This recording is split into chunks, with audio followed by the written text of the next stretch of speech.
안녕하세요. 2022년 5월 12일 티묵 모닝입니다. 첫 번째 이슈는 미국 4월 소비자 물가지수 애매했는데인데요. 이걸 가져온 이유는 모든 이들의 이목이 집중되어 있던 미국 소비자 물가지표 발표가 되었고 시장의 반응을 살펴 어떻게 해석됐고 무엇을 걱정하는지 알아볼 수 있기 때문에 갖고 왔습니다. 미국 현지 시간으로 5월 11일 오전 8시 30분 그리고 한국 시간으로 5월 11일 저녁 9시 30분 많은 사람들이 기다리던 발표가 있었습니다. 미국 4월 소비자 물가지표죠. 사람들이 이 지표를 중요시 여기던 이유는 뭘까요? 물가 상승이 어느 정도로 나오는가에 따라서 심각한 투자시장 하락 사태가 벌어질 수도 있기 때문이었습니다. 반대로 급격하게 시장이 바닥을 찾을 수도 있었죠. 바닥을 찾는다는 의미는 급격하게 반등이 나오진 않아도 최소한 투자시장이 진정하는 국면을 기대할 수 있게 된다는 뜻이었으니까요. 왜냐하면 미국 중앙은행인 연방준비제도가 금리 인상하는 정도로 조절할 때 가장 신경 쓰는 것이 물가지표이고 그중 중요한 것이 바로 소비자 물가지수이기 때문입니다. 만약 소비자 물가지수가 생각한 것만큼 또는 그거보다 낮게 나온다면 미국의 금리 인상은 최소 강력해지지는 않을 것이기 때문이죠. 그렇다면 시장은 얼마를 예상하고 있었을까요? 4월 소비자 물가지수 즉 CPI는 2021년 4월 대비 플러스 8.1%일 거라 전문가들이 예상했습니다. 그럼 속전속결로 확인해보죠. 실제로는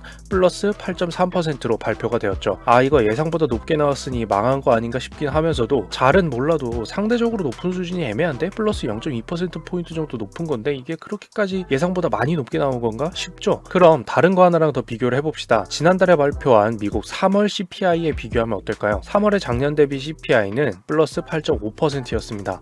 그럼 지난달 플러스 8.5%보다는 이번 달에 발표된 게 플러스 8.3%니까 0.2%포인트 정도 낮아졌으니 물가 상승이 조금 진정된 국면인 건가 쉽게 생각할 수도 있어요. 이것도 무작정 나쁜 건가 라고 보기도 애매할 수도 있겠다 싶죠. 저와 여러분들의 반응이 정확히 시장의 반응이었습니다. 미국 증시는 저도 신나게 라이브를 떠들고 있던 그 시간 CPI 발표 후에는 애매함을 보이면서 한동안 하락과 상승을 끊임없이 반복하는 듯 보였습니다.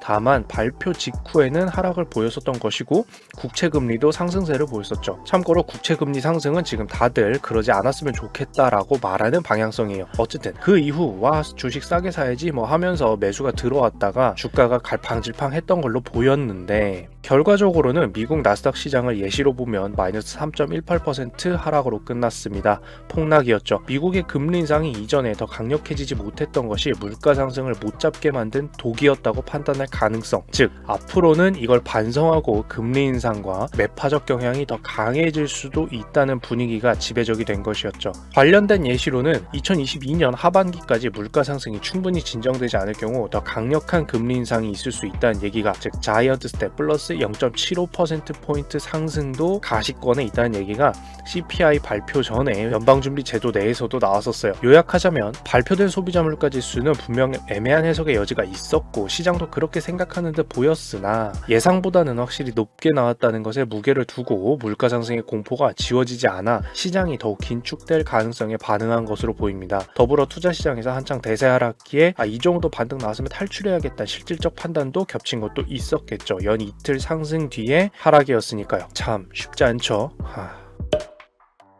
두 번째로 가져온 것은 고배당주 살필 때 보는 것, 바로 시가배당률이란 용어입니다. 이 용어 설명을 가져온 이유는 지난 5월 9일 묵모닝에 이어서 경기 침체기에 추천되는 종목 분류 중 하나인 고배당주와 관련되어 중요한 용어 설명을 가져왔습니다. 시가배당률은 어떤 기업이 현재 주식 가격에 비해서 배당을 어느 정도 하는 건지 적게 하는 건지 판단할 때 쓰는 숫자 중 하나입니다. 여기서 시가는 시장 가격을 의미하고 주식시장에서 시장 가격이란 건 주식이 실제로 거래되는 가격을 얘기하는 거겠죠. 최초에 주식을 발행할 때 가격 이런 게 아니라 말이죠. 따라서 하루가 멀다 하고 오르내리는 주식 가격을 기준으로 계산하는 것이기 때문에 내가 실제로 그 주식을 얼마 주고 샀을 때 얼마의 배당금을 받을 수 있는지가 중요한 일반적인 투자자들에게 현실적으로 와닿는 숫자로 볼 수가 있습니다. 또한 퍼센티지로 표시하기 때문에 기업들끼리 높고 낮음을 비교하기도 딱 좋겠죠. 예를 들어서 500만 원을 갖고 있습니다. 이때 어떤 기업의 시가배당률이 13.5%고 다른 기업의 시가배당률이 8.2%라면 앞선 기업의 주식을 500만 원어치 사고 배당을 받았을 때 실제로 더 높은 배당금을 받을 수 있다는 뜻이죠. 즉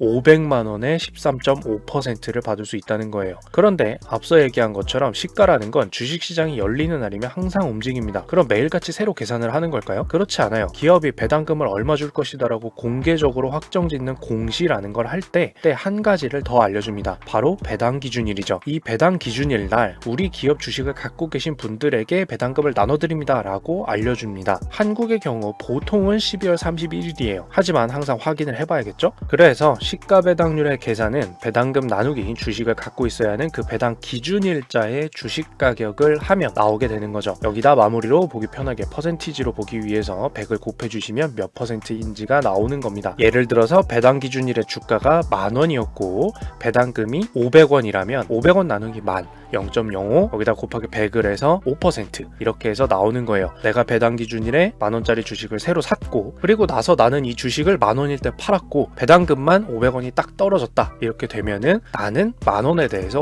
500원의 이자를 받은 것과 같은 효과가 정확히 나타나겠죠. 근데 주식 가격은 물론 오를 수도 내릴 수도 있기 때문에 그것도 고려해야 됩니다. 자, 그래서 이 시가 배당률이라는 게 보통 즉 예를 들어 평균보다 높다면 고배당주로 볼 수가 있어요. 다른 기업들과 쫙 비교를 해봤을 때 다른 기업들의 어떤 평균 보통보다 좀 높다면 고배당주로 분류를 해서 봅니다. 저 회사는 배당 많이 줘.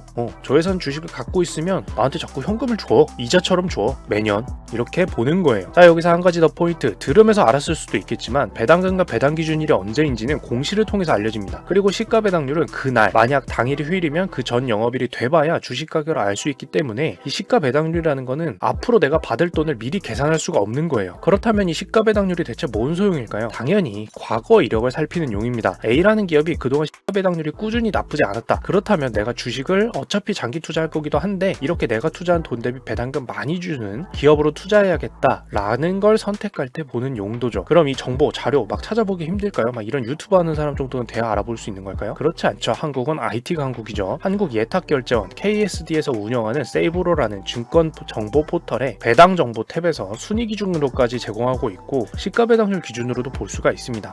자, 잠깐. 그런데 시가 배당률의 단점은 주가가 들쑥날쑥하는 시기의 경우 실제로는 상당히 많이 주주에게 이익을 주는 것인데도 가려지는 경우가 있을 수 있어요. 와, 우리 이번에 돈 꽤 벌어서 진짜 많이 주주한테 챙겨드려야지 했는데 주가가 만약에 그 당시에 딱 배당 기준이라 막 폭등해버리면 상대적으로 배당금이 주식 가격보다 작게 계산될 테니까 주는 건 사실 많게 준 건데 주가만 폭등해가지고 시가 배당률은 낮아질 수가 있어요. 반대의 경우도 있어서 이 기업 시가 배당률 되게 괜찮네 했는데 알고 보면은 그 당시에만 주가가 떨어져서 계산만 그렇게 된 거일 수도 있겠죠. 그러면 이런 단점은 어떻게 보완해서 알아볼 수 있을까요? 이것은 제가 다음에 또 이어서 다른 시간에 다뤄보도록 하겠습니다. 자, 그래서 정리하자면 첫째로는 결국 물가 상승은 진정되지 않았고 시장은 그렇게 공포감 속에 반응을 했다라는 게 포인트였고요. 둘째로는 경기 침체기 또는 장기 투자 시에 많이 언급이 되는 이 고배당주 보는 법 중에 하나인 시가 배당률이라는 용어에 대해서 설명을 가져와 봤어요. 오늘도 있어 보이는 경제 이야기로 맛있는 커피 한 잔을 즐기실 수 있게 되기를 바라겠습니다.